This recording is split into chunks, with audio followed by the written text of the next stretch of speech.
The soft clink of Sevres porcelain against Georgian silver echoes through the state dining room at Buckingham Palace, where Catherine, Princess of Wales, takes her place beneath portraits of monarchs long dead.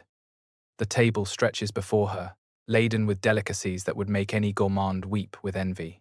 Yet for all the gilded splendor, Kate's relationship with food has become a carefully choreographed dance of denial. Behind the palace's crimson walls lies a hidden reality, a comprehensive list of forbidden foods that governs every meal, every bite, every sip. These restrictions aren't born from personal preference, but from centuries of royal protocol, modern security concerns, and the relentless machinery of monarchy that transforms even the simplest meal into a potential crisis. Tonight, we step into this rarefied world where pleasure bows to protocol, where every morsel is weighed against duty, and where the crown's weight is measured in countless small freedoms sacrificed at the altar of service. Number 10. Street food on royal tours. The bustling markets of Mumbai stretch before her, alive with colour and chaos. Steam rises from countless stalls where vendors craft miracles from simple ingredients, crispy samosas golden with turmeric, kebabs sizzling over open flames. The air thrums with spice and smoke, with the authentic heartbeat of a culture Kate has travelled thousands of miles to honour. This restriction flows directly from decades of hard-learned royal protocol. Former royal chef Darren May Grady, who served the Queen for 15 years, has spoken extensively about the absolute prohibition on unvetted food during royal tours. When Princess Diana visited India in the 1990s, extreme precautions were taken after several staff members fell ill. The palace's solution reveals the machinery behind royal spontaneity. When William and Kate toured Pakistan, local chefs worked with royal security to recreate authentic street food in controlled environments. The same spices, the same recipes but prepared in kitchens that met palace standards, served on silver rather than newspaper. The emotional cost accumulates in moments like these. Kate's public persona depends on her ability to connect, to seem approachably normal. Yet she must smile and decline, transforming every food offering into a diplomatic moment rather than a cultural exchange. Number 9. Shellfish raw seafood. Picture the grandest state banquet at the Elysee Palace, where crystal chandeliers cast rainbows across tables set with France's finest porcelain. The first course arrives, a tower of fresh oysters on crushed ice, their shells gleaming like mother of pearl. For Kate, it might as well be poison, forbidden by a rule so absolute that it has governed royal dining for generations. The shellfish prohibition stands as perhaps the most famous of all royal food restrictions, a rule that Queen Elizabeth II maintained with religious devotion throughout her 70-year reign. The logic is brutally practical. Shellfish poses an unacceptable risk of food poisoning that could derail diplomatic schedules and generate embarrassing headlines. Palace kitchens operate under protocols that would satisfy the most demanding food safety inspector, yet shellfish remains unpredictable. Royal chefs understand that their primary responsibility isn't creating memorable flavorsuits, ensuring that the monarchy's carefully orchestrated schedule never falters due to a bad prawn. This prohibition carries profound symbolic weight in Kate's life as a working royal. During a state dinner in Tokyo, she must graciously decline the sea urchin, the raw scallop, the delicate preparation that took decades to master, a constant reminder that her body is no longer entirely her own. Number 8. Foreign tap water local ice. The crystal decanters that accompany Kate on international tours contain liquid more precious than vintage champagne British bottled water, transported in diplomatic pouches and guarded with the same vigilance as state secrets. In palaces from Canberra to Copenhagen, Kate's glass is filled exclusively from bottles that have travelled thousands of miles to reach her lips. This restriction emerged from painful experience spanning decades of royal travel. The concern isn't that foreign water systems are inherently dangerous, but that royal digestive systems, accustomed to specific mineral profiles, can react unpredictably to sudden changes. What might cause mild discomfort in an ordinary traveller could derail crucial diplomatic meetings. Palace logistics coordinate water supplies with military precision. Before Kate arrives in any foreign city, cases of approved bottled water are shipped ahead through diplomatic channels, stored in secure facilities, and delivered under protection officer supervision. Even at state dinners, her glass contains water from these carefully monitored supplies. The isolation this creates runs deeper than mere inconvenience. While Kate toasts with her hosts, building bridges through shared meals, she remains fundamentally separate from the most basic ritual of sharing local sustenance, a thirst quenched only by water that originated in Britain. Number 7. Rare undercooked meats. Steam rises from the kitchens of Kensington Palace, where digital thermometers have replaced culinary intuition. Every cut of meat must reach precise internal temperatures, verified multiple times before leaving the kitchen. The days of rare roast beef, its centre blushing pink and tender, belong firmly to her past life as Kate Middleton.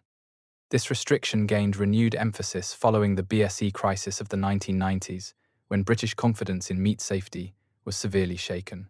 Royal doctors and security advisors united in their insistence that undercooked meat presents unacceptable risks.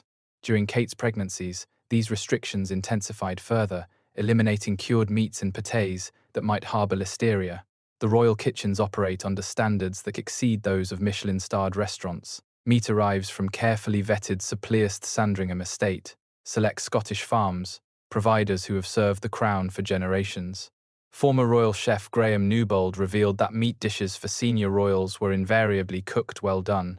This restriction resonates beyond health concerns, speaking to the fundamental reality of royal existence. Kate cannot indulge in spontaneity, cannot order steak tartare at a restaurant. Every meal becomes a calculated decision, every bite considered against the weight of duty that never allows for human frailty. Number 6. Spicy foods during public duties. The palace spice cabinets maintain a careful balance, where heat and intensity are measured not in Scoville units but in diplomatic calculations. Kate's meals during public duties avoid aggressive spicing, transforming authentic curries into mild cream-based dishes. This isn't about sophisticated palates, it's about the brutal realities of public life. The restriction gained particular emphasis during Kate's pregnancies, when morning sickness made spicy food genuinely problematic.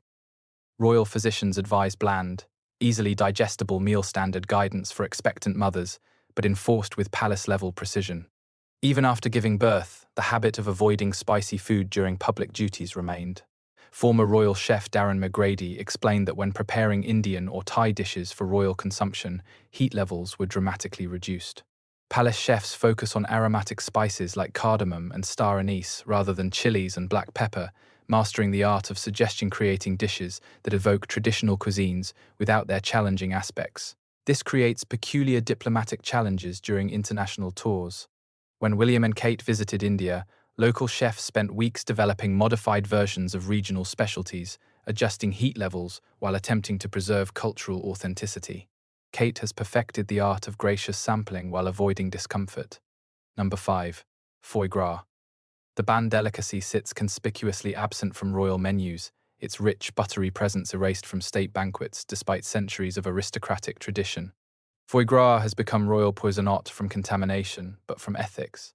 Kate will never taste this controversial preparation because the modern monarchy recognizes that some luxuries cost more than they are worth. The prohibition began in 2008, when Charles banned foie gras from all royal residences following sustained pressure from animal rights activists.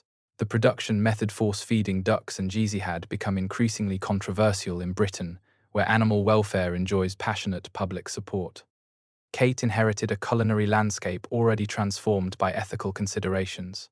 Palace kitchens adapted with characteristic discretion, channeling classical French techniques into equally luxurious alternatives. Terrines of organic game, mouses of sustainably sourced salmon, parfaits of free-range poultry grace royal tables instead, each prepared with the same meticulous attention once devoted to foie gras. The ban carries symbolic weight far beyond one ingredient. Every time Kate graciously declines foie gras at a French state dinner, she sends a message about British values. The prohibition represents the monarchy's recognition that it cannot exist immune to public opinion and moral evolution. Number 4. Garlic strong onions. The aromatic foundation of countless world cuisines remains conspicuously absent from Kate's breath at official functions, banned by a protocol so entrenched that its origins blur into medieval precedent. Garlic and onions are forbidden during royal engagements not for health reasons, but for the horror of lingering odours during hours-long public appearances. Queen Elizabeth II maintained this prohibition with absolute consistency, a rule that former royal chef Darren McGrady confirmed without hesitation. The ban extends to both raw and cooked forms. eliminating entire categories of cuisine from royal consideration during official duties. Italian dishes arrive without their traditional garlic-heavy sauces. The restriction shapes Kate's public life in ways both visible and invisible. During state visits to countries where garlic is sacred grease, where it's believed to ward off evil spirits, she must navigate elaborate meals while avoiding the very ingredients that define local cuisine. Palace advance teams work diplomatically to ensure her portions are specially prepared. This prohibition reveals something profound about royal existence: the sacrifice of sensory pleasure for duty's demands. Kate will never taste authentic aglio e olio, never experience properly caramelized onions. These deprivations accumulate over years, creating a life where spontaneity must always yield to protocol written by people long dead. Number 3. Out-of-season produce. The royal kitchens operate by a calendar as ancient as the monarchy itself, where strawberries appear only in June and asparagus graces tables for a brief spring window. Kate's meals follow the rhythm of British seasons with religious devotion, a restriction that seems quaint when supermarkets offer every fruit year-round. This prohibition stems from both tradition and principle. Queen Elizabeth II believed that eating seasonally demonstrated respect for British farmers and the natural order. Prince Charles expanded this philosophy through his organic duchy farms, supplying the royal household with produce grown according to strict seasonal principles. Palace kitchens maintain this discipline with remarkable creativity. Royal chefs prepare chutneys, jams, and pickles when produce reaches its peak, storing these preparations in vast pantries beneath Buckingham Palace. When Kate craves strawberries in December, she might enjoy preserve made from berries picked at Balmoral during summer. This restriction connects Kate to centuries of royal history while making contemporary statements about sustainability. When Kate serves dinner to guests, the menu's seasonal focus becomes conversation about agriculture, tradition, and British farming, transforming simple meals into political statements about values worth preserving. Number 2. Messy finger foods in public. Picture a summer garden party.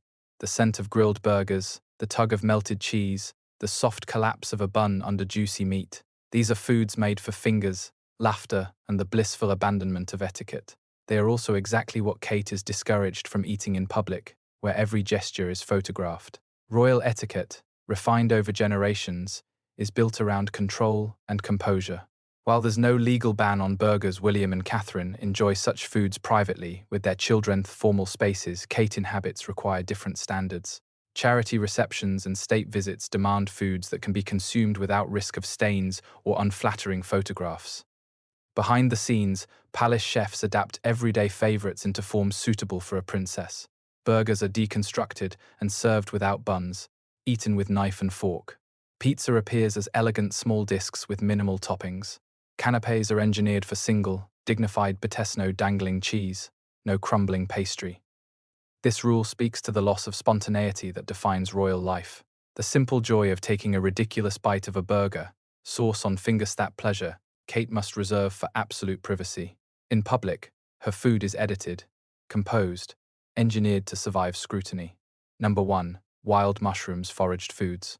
The forests surrounding royal estates burst with natural abundance: wild garlic carpeting spring woodlands, chanterelles emerging after autumn rains, elderberries ripening on ancient hedgerows. Yet Kate will never taste these gifts of nature. Forbidden from foraging by a prohibition so absolute, it extends even to herbs growing wild on palace grounds. The ban gained renewed emphasis after several highly publicized cases of mushroom poisoning in Britain, including deaths from species closely resembling edible varieties. Royal physicians and security advisors insisted that no foraged food could ever be considered safe, regardless of expert identification. The risk isn't merely death, it's potential organ damage that could incapacitate a working royal. The restriction extends beyond mushrooms to encompass all wild harvested foods. When Kate visits Cornwall, where hedgerows overflow with blackberries, she cannot taste jam made from these fruits, even when presented as gifts by well-meaning locals. Palace kitchens maintain their own herb gardens, where cultivation is monitored and harvest carefully recorded. This prohibition reveals the profound isolation at the heart of royal existence. The simple pleasure of picking wild berries during country walks, these experiences are denied to the royal family. It transforms them into observers of nature rather than participants, able to admire wild abundance, but never consume it. These prohibitions reveal the hidden costs of royalty: countless small freedoms surrendered to protocol, security, and the relentless machinery of monarchy. Kate's forbidden foods tell a story of duty, of a woman who traded spontaneity for a role requiring constant vigilance. Every meal becomes a political act, every bite a calculated decision. The British monarchy survives by adapting, maintaining traditions while acknowledging contemporary realities. These food prohibitions demonstrate how the institution navigates between past and present. In refusing shellfish, Kate honors previous generations' caution in avoiding foie gras. She signals contemporary ethical awareness. What strikes you most about these royal restrictions? Which forbidden food would you find hardest to surrender if duty called you to the crown?